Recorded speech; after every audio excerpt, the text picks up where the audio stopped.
Hello and welcome to another episode of SuperCoach Insider. My name is Ben. And Chris. And thank you for joining us for our Western Bulldogs, as we also call the Dunkley podcast. The Dunkley podcast. I love that. I do love a bit of Dunkley. The Dunkley Donuts. Sons of the West. They're going all right. I tell you what, they're on a steam train headed for the finals this year, I reckon. I actually agree, I think, Chris. They had a real good steamroll home. Unfortunately, they couldn't keep up with the juice in the final series and got knocked off by GWS, but a lot of the stats are pointing north as well, and I'm hoping that with the natural development of a Tim English, they can improve in the other areas. Yep. But before we go into the stats there, facebook.com/SC Insider, and on Twitter it is SC_Insider_. And on Twitch, it's twitch.tv/SC_Insider, and on all major podcast platforms, including YouTube. I almost got it right. Yes. That's just and thank you to the love we've received this preseason as well. Our Twitter's jumped up. I think it's been about 250. Yep. YouTube is now climbing in the stats as well. We're getting many listens a week, even getting noticed on the street. Yes, we are. Really great to hear. And we, again, quick little disclosure, we are completely blown away and we're humble. We just started this for a couple of guys that start SuperCoach. We spoke enough about it. We thought, well, might as well do our own little podcast, have some beers. And we haven't actually had any beers tonight, which not is tonight. Interesting. But look, and again, we're blown away by the reception we've received and even how well we're accepted within the SC community and how well our opinions are appreciated, I guess is the word for it. So definitely. Look, let's go into the Western Bulldogs. They are 4th for disposals. They're 5th for marks, they're 2nd for goal assists, and they're 4th for inside 50s. So they're getting the ball in there a lot. The problem was that they were relying on Norton and Shaki, who I think Shaki has actually improved. Definitely improved. He's not quite there yet, but he's definitely showing some signs. I think the goal assist is the big one because they have so many small forwards that can run through the midfield and pressure up and kick goals that, it's the Bevo Express. Mm-hmm. Where they did lack, though, they were 13th for tackles. So I was like, come on, Bevo. Do you know what I mean? 13th for tackles. You are a notorious pressure side. Get McLean in there. Do something. He's in my keeper league. I have to keep him. Good luck with that. He's young. I've got to keep him. First for free kicks 4, which is awesome because they put their head over it and they get the ball first. That's true. 16th for frees against, so they weren't giving too many away, which is also very good news. So that helped them as well. 12th for clearances, though. So I'm hoping that maybe English could help out a little bit. Funny fact, I think it was English to Bont was the 2nd or 3rd most hit out to advantage power couple in the league. Yep. So they link up quite a lot. So I'm hoping a little bit of natural progression. English has now got the match ready. He's got the experience and hopefully bulks up a little and starts to dominate a little more. I think this is his 3rd year now, isn't it too? So yeah. My really only concern about the Western Bulldogs in SuperCoach format. I think they will improve as a team, and I think this year they will definitely be making finals. My personal opinion. My issue with them, for a SuperCoach perspective, is that they've got so many players that average a lot of points. Yeah, it's crazy. Where do those extra points come from? Because, like there's only 3,300 points a game. Yeah. So how are they going to, let's say Norton starts clunking more and get scoring really well, and then Shaki comes in and starts averaging 10 points a game or more. Where is that coming from? Who's going down? Who's going up?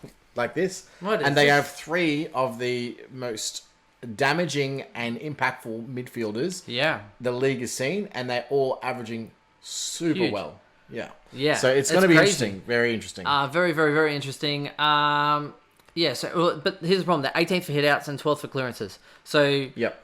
Yeah, I think there's definitely room for improvement in that aspect, and I'm hoping that's the case. Looking at their draw, though, they have the last bye, which is awesome, and we've spoken about it many times. We've mentioned Dunkley and Macrae and Bontempelli on numerous podcasts throughout the year so far. Highly attractive players, highly damaging, good scorers. It's going to be interesting. And we'll go straight into their draw to start with. Champion Data's ranked them the 7th easiest. That's good. They're actually not bad. So they're outside the second half there. Not bad for them from that perspective. They only play, and this is the interesting thing, one top 6 team twice. And that's the Giants. Wow. Yes. And they match up pretty well against the Giants. They do. And they match up pretty well. But the problem is, though, is that could be 2 de Boer tags for Bont. And they are both before the bye. Now, we have discussed this before in a previous podcast, but in that tags last year, so if we were to replicate last year, they played each other twice. One was in the finals and one was in the regular season. De Boer went to Bont both times. Yep. And the issue is if Bont gets tagged, he could also slightly move forward, which then affects their mix-up a little bit as well. Yeah, he's definitely the most likely to go forward out of the three. He's a lot most likely to get tagged. I think Macrae might get tagged next in line if that's the case because he's really influential. But mind you, Dunkley went absolutely massive against the Giants, and I wonder if they remember because he was absolutely damaging. 169 that game. Yeah, he went huge. It'll be interesting to see if he's going to start drawing attention because I tell you what, he's super, super damaging when he's... And part of it is because Bont and Macrae are getting so much attention. He's just going to run around doing whatever the hell he wants. Yep. Now... Cleaning up. I, personally, am huge on Dunkley this year. Yeah, we'll go into that later. Speaking of the double ups, they have Carlton... Carlton, Fremantle, North, GWS and Port, which I think is huge. So Carlton, Fremantle... Both lower end of the ladder. North Melbourne, can leak some points, particularly in that midfield. And Port Adelaide. The only good one there is GWS, and the only top 6 team is them. I think that's really interesting. They have 5 Friday night games, which is great for that VC option. Yep. 12 games at Marvel, 2 at Ballarat. So that's 14 out of the 18 games at Marvel or Ballarat. That's awesome. That's really good news for them as well. Here's the thing. I reckon start your dogs before the bye. And if you're looking at going 2 dogs or whatever, you have to do it. One, they have the good late bye. Yep. Perfect, right? Second one is, listen to the start of these are the teams they play before the bye. Carlton, North, Lions, Port, Hawks, Gold Coast, Fremantle, Melbourne, Carlton, Adelaide. Oh, they're all easy. Well, the only ones are GWS, 1, 2, 3, right? 4, 5, 6, 7, 8, 9, 10 of those games. Yep.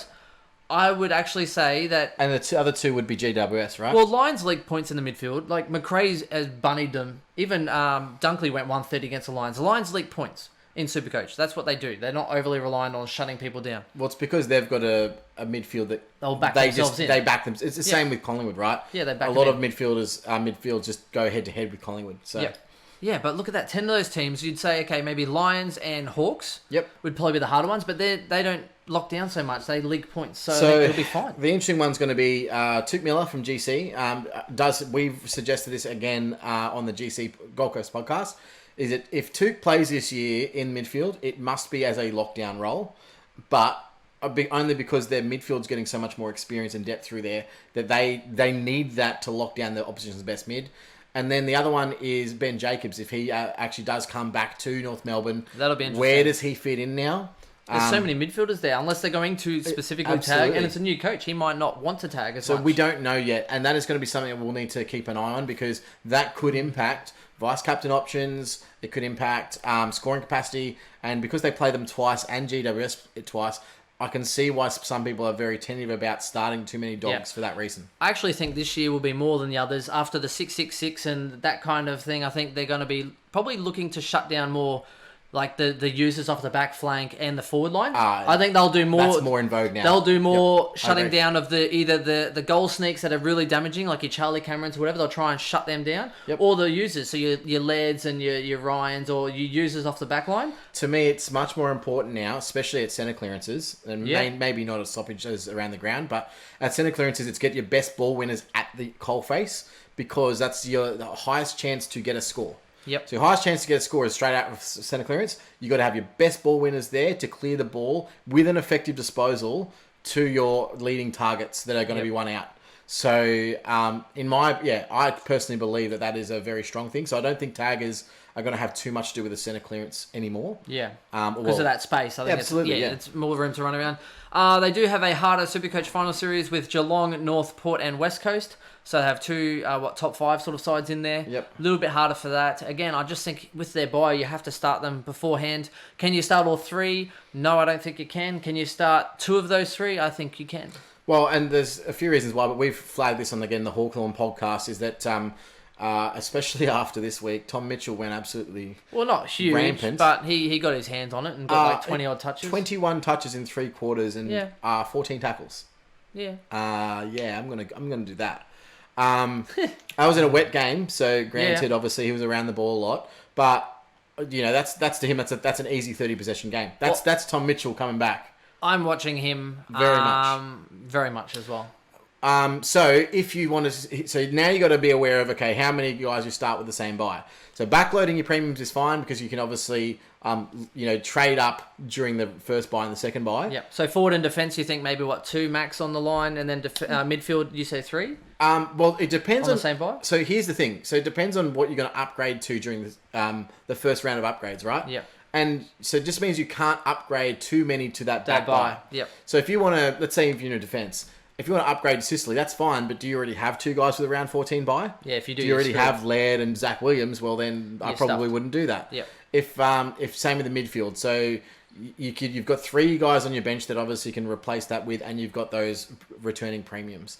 You want to maximise your points per buy. So what that means to me is I think an absolute maximum of 4 would be the key. Well, I'm thinking Dunkley, absolute max. Macrae, Dunkley, Josh Kelly, and Titch as my 4. I'm thinking about doing a 6. There's really 5, right? So there's the big 3. So Bont, Macrae, and Dunkley from the Dogs, and then you've got Titch and Josh Kelly. Yep. I think even 4 I'm not doing 4 personally. I think 3 is where I'm going to sit at. That's fair. But the other 2 you might want to reconsider. So yeah, fair enough. And then Sloan and that kind of thing don't come into the mix. No, but Sloan's someone that you might pick up cheap on the back end when you need an injury replacement or something. The last buy players are better than him, so you're better off going one of them. That's why I think Crouch and Sloan is completely just a non-pick this year. All right, well, let's go into the 3-tier mids then, seeing that we've given them such a high pump up. Yep. Float their tyres. Jackson Macrae, 22 games, averaged 123, 85% time on ground, really good by foot, had 13 scores over 120, so a great VC and a C option there, only 3 scores under 100. Yep. Very consistent because even last year in 2018, he also had 12 scores over 120, so he doesn't miss many games. He did get injured, missed a couple games. Was that last year? Hamstring? Yeah. No, it was the year before, yeah. Yeah, sorry, not last year. I keep thinking last year is in 2018. Look, what else is to say? He's the most consistent midfielder. He was the number 1 averaging midfielder last year. Yep, so he's played 63 out of 66 games his last 3 years. Yep. A low of 84, 9 scores of 130 plus, 155, 153, 150, 148, 142. Average 113.5 before the bye, which everyone was like, he's starting off pretty slow for that. And then he averaged 133.2 his last 11 rounds after the bye. Went big. My personal opinion is I think Jack Macrae's a must. I think he's the one that you need to have because of A, consistency, B, plays games, and 3, has a high ceiling. He's everything that you want out of SuperCoach. And here's where Macrae is super underrated, and people don't really look at this much because I was starting to wonder, okay, well, I wonder if he's like a flat track bully. I wonder if he is beating up on the bottom sides or he's doing well against the good sides, because we know he's good and we know he's consistent. But get a load of this though. Against top 8 sides, the average is 122.1, and against bottom 10 sides, the average is 124.1. Super consistent. So no matter who he's playing against, what's that, the average then? 123. Like, as in, he just consistent against bottom teams, against top sides. He just does it all. He's an accumulator. It's fortunate for him that there's a guy called Marcus Bontempelli in that team, because he attracts a lot of the attention that otherwise would be going to Macrae. Yeah, I agree. And if he gets shut down, we've never really seen it too often where he gets super shut down. I've seen people go to him. Yeah, but he works so hard. He works enough. Like he burns them off. He floats in behind the ball to get handball receives to just burn that guy off. I really, really rate the way that he plays when he does get attention. It just proves that regardless, he'll still try and get to that 100, even though he's getting just super tight tag the whole game, you know? His base is, just absolutely great. I don't want to start a season without him. I think he's too important to most SuperCoach teams. I think he's going to be number 1 for overall scoring outside of your Gordon Grundy, who will probably still be up in that echelon, so... Fair enough. I slightly disagree, but that'll be a top 10 podcast discussion. We have to tee that up. We've got to tee that up with the boys. We'll have to tee it up. Next one is Josh Dunkley. So he's 32k mid. So Macrae's 668k. So obviously quite expensive. Dunkley's 35k cheaper, but still has that impact. And this is where we really talk about it, because he averaged 85.8 his first 6 rounds. Bevo started him in that forward line, which we kind of knew. And Liberatore. He was getting a little midfield time, but it was mainly forward line. Liberatore was the one that was getting it, and then it switched. Dunkley became the boy. Libba's scores dropped off a cliff because Libba can't play. If you got off Libba, he dropped a 150 and then went bang. And I was saying, this is the time to jump off Liberatore, because he won't average you 120 for the year. You made your cash and you should have got off. I and think those that held got up to 500k or something, didn't he? So quick. Yeah, and I was like, nah, punt him. Yep, so the interesting thing is he averaged 127.9 though his last 16 rounds. So absolutely went massive. Scores of a 202, a 173, a 169, a 153. Did you watch that 202 game? 2 scores under 100 after that point. Did you watch that game where he Oh, got 202? I think he smashed. Dude, it was funny because he actually started the game on fire in the forward line. He started in the forward line that game, and I think he kicked like 2 or 3 goals in the first quarter. So his points, because when you kick goals, it goes, he's just going boom, boom, boom, like contested possession, kick, goal. It's like, what's happening? Is he just dominating the midfield? No, he was actually doing that from the forward line. Yep, and then he went into the midfield. It kept boosting it. I was just like, this is like unseen. Like, it was an amazing game of football to watch. Absolutely crazy. And there's not many guys that I know, not many players that can do a 200, a 170, and a 160 all in the same season. It's huge. His ceiling is huge. That's some Josh Kelly numbers. That's how good he is. Here's the thing, though. If he goes one of those games at the start of the year and you don't have him, you are cooked. Yep. His price will be so inflated, you can't get him. And then you're also now going to be far behind everyone else because you don't own him. So I honestly think he's underpriced. He's only priced at 116. Yeah. So he's definitely a 120 plus player. So he's a bit cheaper than what his value is. Yeah, and he's shown it. People are saying like, oh yeah, but he's only shown it for part of a season or he's not proven. He's done it for essentially a season and a half. He's done it for about 30. He did it at the back end of the previous season. He's averaged too. 116, including those games that he played forward over the last 31 games. Yep. That's a good enough sample. You can't wait for 3 years of data before you jump on someone. I think if you like him, go for it. I think he's a great option. And because he just does get no attention. Well, he gets zero attention because if it doesn't go to Bont, it's going to Macrae. That's what it is. He's getting no attention through that midfield. His pre-clearance disposal work is fantastic. Yeah, like so the amount of times he huge. picks it up from a clearance and he's like does a diving handball to like clean disposal, and you just go, where did this guy come from? Like, where did he come from? He showed glimpses. I actually had him at the start of last year in the draft league and then got rid of him and someone picked him up when he went big. Yeah. Okay, so let's have a look at this. So, they play Carlton twice. This year he scored a 173 against Carlton. Right? That's a good sign. They played GWS twice. He also got off the leash with a 169 against GWS. They play the Kangaroos twice, where he scored a 130 against them in 2019 as well. The Lions, he scored a 136. And this is all without the Suns. He played as a forward against the Gold Coast Suns. And we know the Gold Coast Suns can leak points against midfields. He doesn't have a big score against Gold Coast. He got like an 86 in the round 3 against the Gold Coast as a forward. Put him in there. That's another big possible game where he could towel up. It's huge. I like him. I'm on him. I'm definitely on him. He's definitely in my team right now, which I suppose leaves the third big cog in the wheel, who arguably is the best player of all three of them. Oh, yeah, he's very silky smooth. But that doesn't necessarily mean that he's great for SuperCoach because, unfortunately, his role throws him all over the shop. He gets tagged.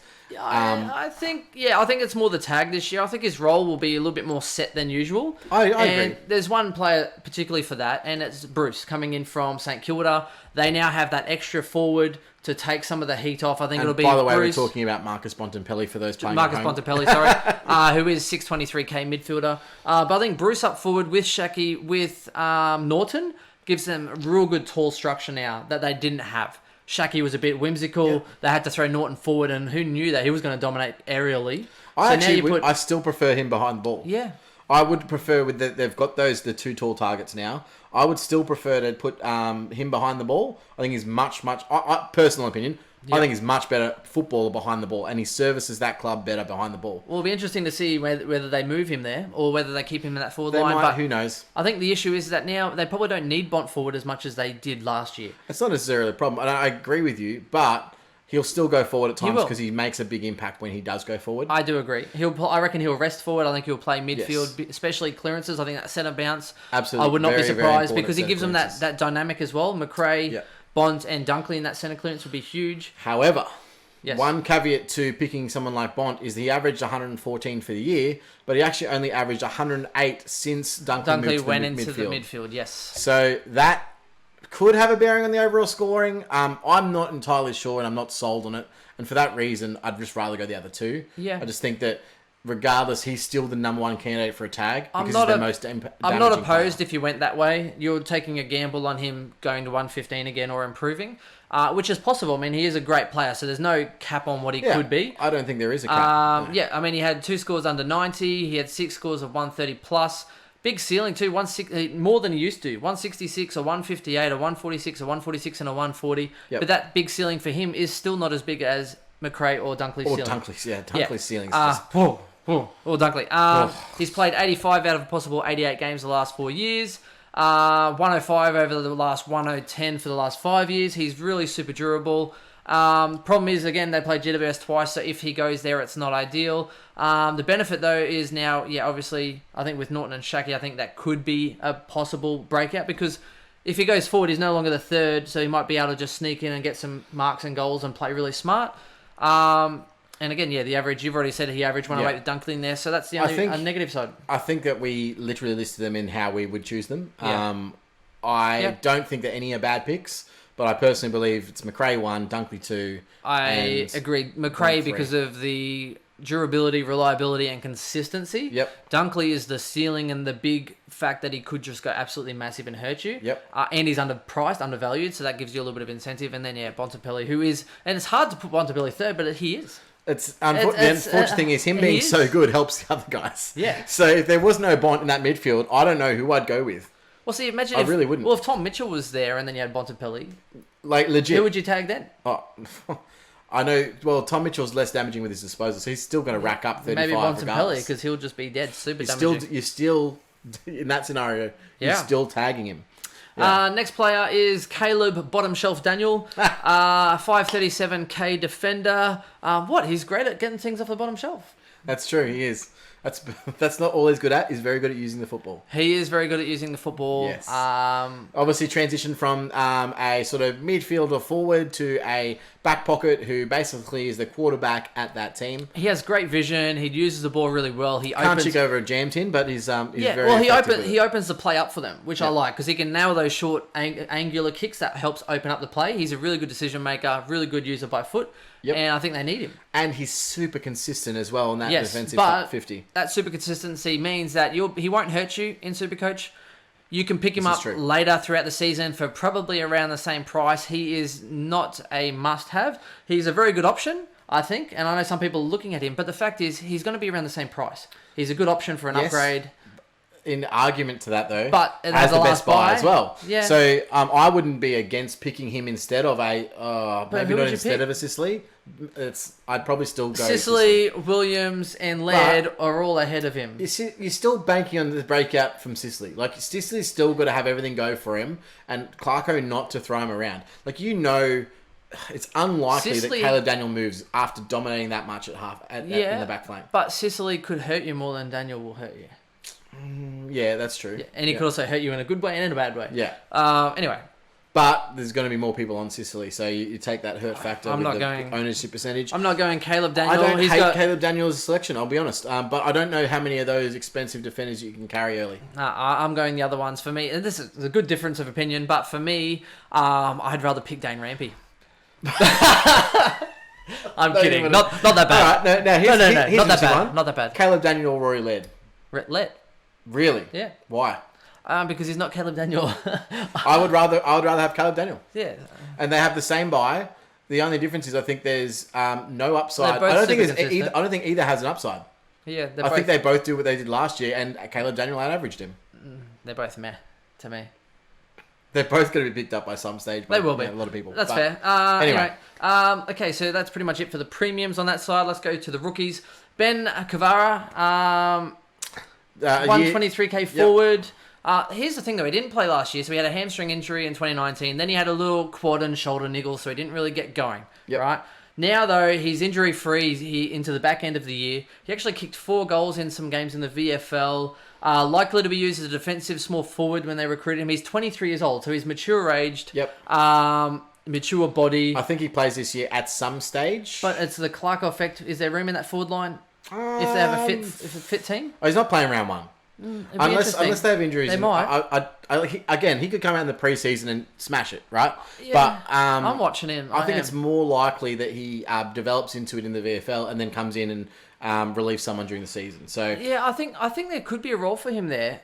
You know what I mean? Like, as in, I think with his pressure, right? So basically, I think that... So you're saying defensive... Tom McLean out, Ben Kavara No, I think McLean will kind of hopefully move up the field a little bit. But I think there is still some roles in there. I think they've had a little bit of a change around in their team. And here's the reason, though, is that he produced some team-lifting acts for Footscray that rubbed off on his teammates. He was also then the 2013 Morris Medal winner, 19 goals in 9 VFL games. Basically, he was also the Williamstown's leading goal kicker for 2 seasons before he got picked up as a mature player. I know they want to get him into that team. I think he'll play because I think they need some small defensive forwards that can kick goals that aren't notoriously midfielders trying to play forward. I like him as a selection. Don't get me wrong. I'm not sure if he starts round one. I'm hoping. So that's what I mean. I'll watch him in the Marsh series. I'm watching. I'm hoping. Yeah. I think there's possibly a role for him, but whether there is, that's all Bevo. I'm looking forward to it. Bevo juggling whatever he's tending to go with. So, classic. That's pretty much it for the rookies though, because a lot of them have got games. And they've got a fairly deep list now because they've exposed a lot of those guys over the last and they'll couple play years. Dale, and they'll play the other guy that keeps getting injured, whatever his name is, Lang, what's his name? Lin Jong. Lin just Jong, did a again big injured. hamstring, isn't it? It's like 3-month injury or something. Injured again. Bad, Poor guy. I actually like him too. But Good Dale, okay, so mid-price players, breakouts, and speculatives. So number one is Patrick Lipinski. Reminds me a little bit of Dunkley as far as he had some really good games. And you sort of start to pay attention, like, oh, who's this guy? Yep. Right? Because I think when Dunkley went big, I think it might have been against Carlton. Lipinski also went big. There are some issues, though. So he averaged 81.3. He played 13 rounds, 76% time on ground, so still room to improve on that aspect. Had some scores of a 129 and a 113, so he has a pretty good ceiling for that kind of player. He's 441k, so not for standard for me. He's definitely not standard relevant. Definitely not. For a draft league at an 81, I think there's some value there. But again, it's really interesting because he averaged 92 for the last 5 rounds. Okay, so that's really good, with the good scores there. But again, there was no Libba, there was no Wallace. He was getting some midfield time, but I don't think there's not enough role for him for this year. There's not enough points in that midfield for a breakout for that sort of player. Yep. It just isn't. I mean, I'd love to see Bailey Smith come out and start really increasing his minutes and his time on ground in midfield. But with those three clogging up all that SuperCoach points, I don't think there's any chance of a breakout. And not only that, they're all young. So where's he gonna fit in? I really how like are they gonna pay him? Bailey Smith's such a gun. Was he father son, or they just got him as a young pick? Was he father son? He was top 5 pick, wasn't he? He was a high pick. I don't know how they're gonna afford him. I don't know. Interesting. I don't know how they're gonna afford him. And where's the room for him? That's what I mean. Like, he needs to be playing that midfield soon. Yeah, and then midfield. He was fantastic when he played in there. I'll tell you what. Oh, he was so good. He'll be a good chop out. Next one is Tim English, 448k ruck, 590s, 400s, including a 121. So he does have some good components there. Average 88 in the last 15 rounds though, so he did start to show some signs. I wouldn't be surprised if he averaged, he averaged 82 for the year. I wouldn't be surprised if he averaged 90 this year. Yep. I think that's realistic. It's the Grundy, how the Grundy effect, how you knock out a couple of years of 90, and then maybe you'll get towards a 90, 92, 98. He showed that he can mark the ball last year, which was really good because he was sort of a bit timid when he tried to approach the ball in a mark contest. I wouldn't be surprised. He was just smashing packs and big strong hands out front. And I like Tim English. I think he's a good player, but I mean, 88 average over the last 15 rounds. I wouldn't be surprised if he knocked out anywhere between a 90 and 100 average for the year. I'd say a conservative 90. I think that's a realm of. It's definitely a possibility. 100's a possibility. Could be wrong. The problem again, where are those points coming from? Correct, but I think 90 would be a pretty conservative. It's just more him getting more tap outs than the other ruckman, so it'd be him getting more points instead of the other guy. He could definitely do it because he's obviously more experienced. He's taking it off the other ruckman, Norton again, 367k as a forward. Played 22 games. He did have that injury, so he had an end-of-season lateral ligament in his knee. Expected to join the main group sometime, I think it was end of last month. So, it'll be an interesting one to watch.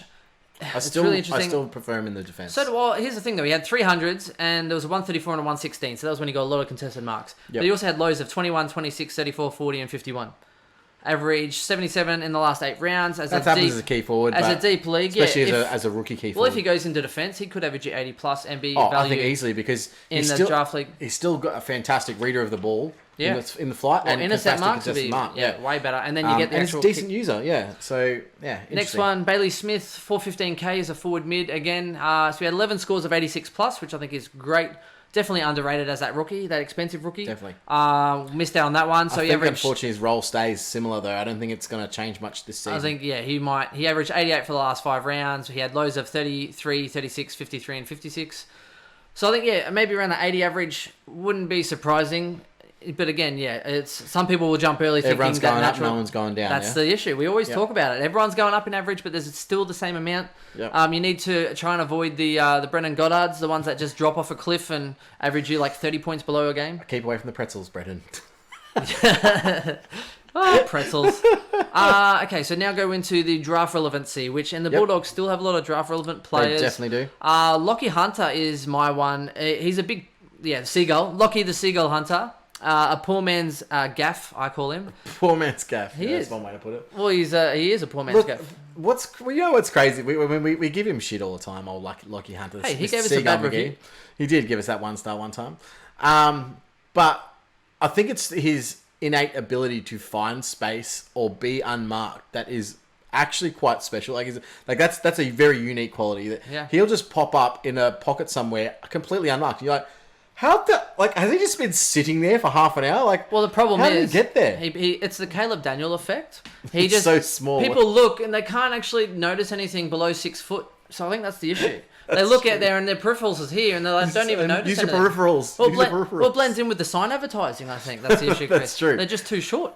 But he actually is decent inside if he actually wants to be. But I think he spends a lot of time, not necessarily avoiding contests, but seeing a space and being the one that transitions towards that space. So yeah. Here's the issue though, Chris. He had end of season shoulder reconstruction. Okay. Wasn't going to be running until was running but wasn't going to do contact until pretty much end of January. So he's only just started to get back into that contact sort of work. I never like shoulder surgeries coming back in. I think it's just, mind you, he's on the outside, so as a seagull, he probably doesn't. But he's a mark and kick type player. He doesn't feel contact ever. Yeah. So. That is true. Yes. Yeah. No, but because obviously, if you're doing shoulder, he does a lot of uncontested marks. So maybe that's something that could be impacted. He marks like this a lot. That was a chest mark for those playing at home. Straight in the bread basket. So next one is JJ Johannesson as a defender. 390s, 400s. He had a high of 116, so he can do some really good things. But he also stinks it up. He also butchers the ball 36, 44, 65. I think he got some attention sometimes. I think they even... Was that last year or the year before? They then moved him forward because he was getting so much attention. Even this year, he actually played a lot on the half-forward flank. Yeah, up the flank. And when they, again, moved him back behind the ball, they're like, oh, wow, that's right. He's actually an all-Australian half-back flanker. Yep, Norm Smith medalist. It just blows my mind how that was so dumb.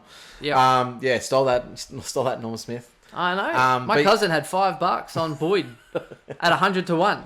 Cost him. Decent. Cost him money. Anyway, all good. I'll still never forget that. No, you won't. And it wasn't even my money. That's true. Next one is Tom Liberatore, which we spoke about. So he averaged 111 for his first 5 rounds. Bang, bang, bang. Then averaged 72 for his last 9 rounds.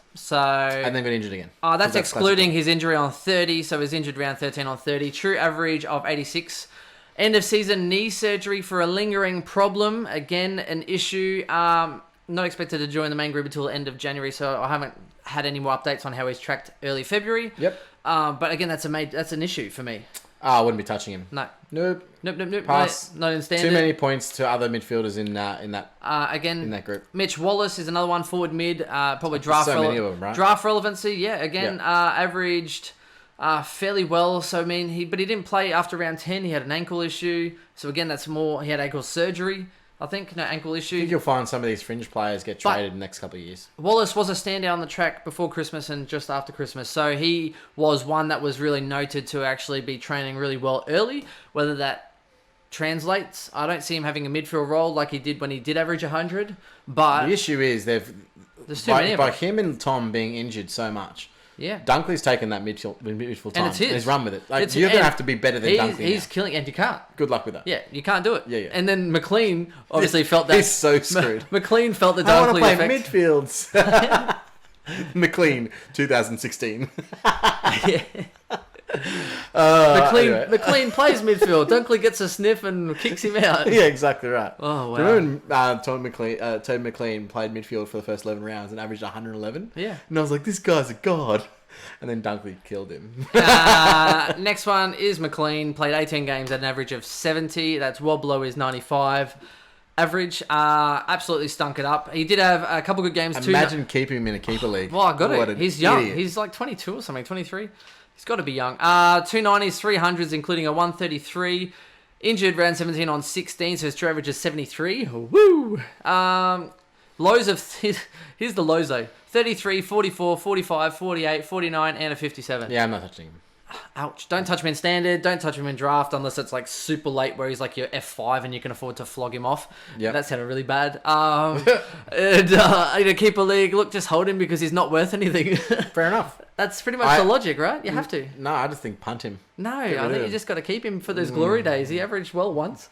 You got to keep him, right? No, he'll get you an 80. I don't know about that, bro. I reckon he'll get you an 80. Keep the league. No. The last one is a sneaky. It's Bailey Dale. When will Bailey Dale break out? I'm still waiting. That's pretty much my notes here. I had him in the back end of last year because he had a few games that actually won me some games of football. Look, he averaged 84 his last 6 rounds, including a 93, a 121, a 104, and then he had a 43. So, look, Bailey Dale, I like watching him. He put on size. He was a skinny kid, and he is a great user. I love watching him play, but the problem is he's in a star-studded team. Yep. Like, how is he going to do well? Which is the theme of the last 6 guys we've rattled off. They're all draft relevant, but that's about it. Because remember, Dogs had like 20 forward mids last year, basically. Yeah. That's how they were rolling. Bailey Dale, as a forward only, he only played 9 games though, so even then I don't like him in draft because a deep draft maybe, if you're having like 18 teams, then sure, Bailey Dale. In a 10 league or a 14 league, I don't see that much value in picking a guy that averaged 70 at 9 games. Yeah. It's a waiver watcher, not really a put them in your side kind of person. Yeah. Fair enough. I agree. How's that feel?